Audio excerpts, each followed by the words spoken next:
హైదరాబాద్లో హైడ్రా ఒక డ్రామా అని గతంలో కేసీఆర్ కూడా ఇలాగే అయ్యప్ప సొసైటీ కూల్చారన్నారు ఎంపీ డీకే అరుణ.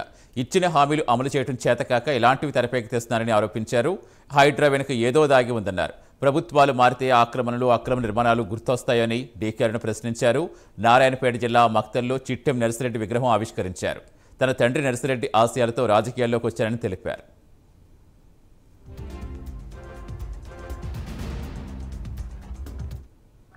కాంట్రవర్షియల్ పర్సనే కాదు మన ఆయన.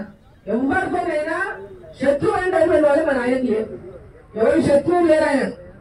అందరితో మంచిగా మాట్లాడేవాడు, అందరితో మంచుకునేటటువంటి పార్టీలు వేరైనా ఏదున్నా అందరితో కలిసి అందరి యొక్క అభివృద్ధిని కానీ వాళ్ళు మేలు కానీ కోరినటువంటి వ్యక్తి మా తండ్రి చిట్టెం నర్సిరెడ్డి.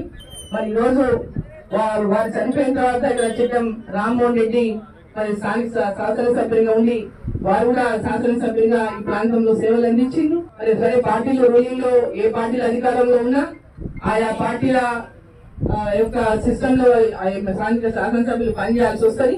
అయినప్పటికీ కూడా ఎవరు పనిచేసినా ఎట్లా పనిచేసినా అభివృద్ధి కోసం అందరూ కూడా కలిసి పనిచేసి ముందుకు పోవాల్సినటువంటి అవసరం ఉంటుంది. ఈ ప్రాంతం అభివృద్ధి లక్ష్యం. ఎందుకంటే మనం ఎవరం శాశ్వతం కాదు, భూమి మీద ఎవరం శాశ్వతం కాదు.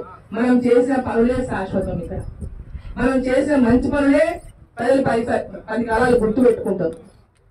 ఈ ప్రాంతంలో ఎవరు సేవలు అందించినా వారి సేవల్ని మన గ్రామంలో మంచి గ్రామ సర్పంచ్ ఉంటే గ్రామ సర్పంచ్ పేరు ఎన్నోసార్లు చెప్పారు. ఆయన ఉండే చాలా బ్రహ్మాండ